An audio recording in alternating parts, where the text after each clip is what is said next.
Hello YouTube, Chrono16 here. Today's date, April 14th, 2012. It's 9:07 p.m. Central Time.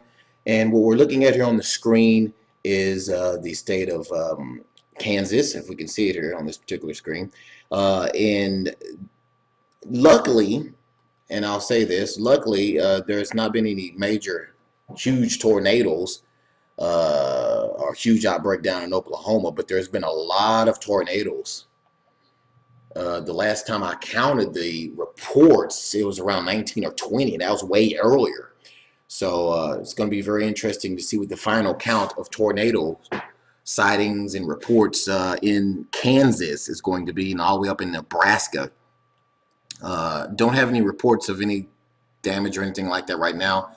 But as soon as I get those in here, I'll make another video and post it here to let you know what all happened up in Kansas and Nebraska, where all the tornadoes seemingly broke out today and are still breaking out as we speak. As you can see here, there's a tornado, radar detected tornado around the border of Oklahoma in Kansas.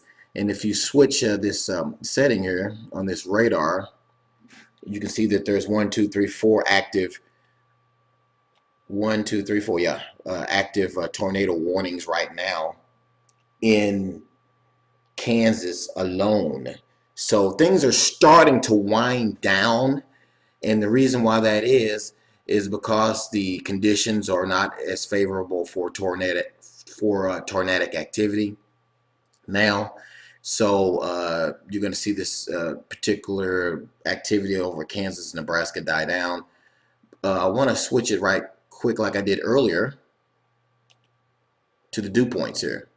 Someone made a video earlier saying that Minnesota should be on the lookout tonight, y'all. You know, because there's HARP activity up over Minnesota.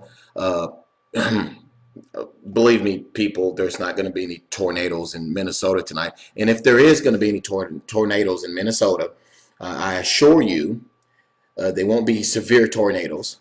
And I'll even give you a reason why there's not going to be any tornadoes in Minnesota because of HARP tonight.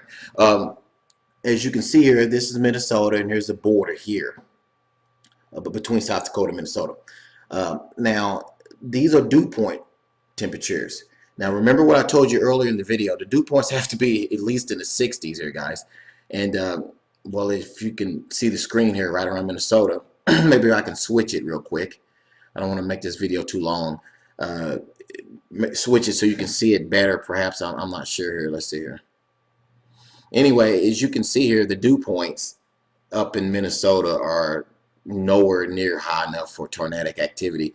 In fact, if any tornadoes do take place, they'll be way down here in the southern portion of Minnesota and in the southwest portion of Minnesota, if any tornadoes does take place. And again, I doubt there will be any tornadoes in Minnesota tonight.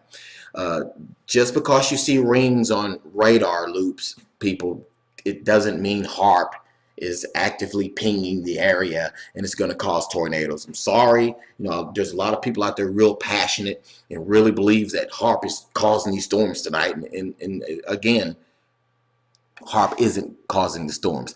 Now, as you can see, the dew point levels up in Minnesota are very low, in the low 50s. There's not going to be any tornadic activity up in Minnesota, but we will make another video if warranted later tonight or even tomorrow about the tornadoes in Kansas. If we get any footage in here and get permission to play them, we'll post it up here. There was a lot of tornadoes. Last time I had counted it, it was around 19 or 20 tornadoes that broke out in Kansas alone. I don't know how many broke out in Nebraska. But the activity is winding down. There's still some tornado warnings going on right now, but it will continue to wind down. But as you can see, the dew point levels in Kansas and even up into Nebraska are still favorable for some tornadic activity, especially in Kansas, as it's still in the mid 60s dew point readings there. And so there still could be some possible tornadoes breaking out over Kansas, even as the next couple hours continue to head toward us here. But as one more time, as far as Minnesota goes, believe me, guys, and I'm pretty sure of this, there won't be any tornadic activity in Minnesota. If it is, it'll be in the southern portions of Minnesota. Anyway, Stay tuned to this channel. We'll update you as needed. Thanks for watching. Stay safe. God bless.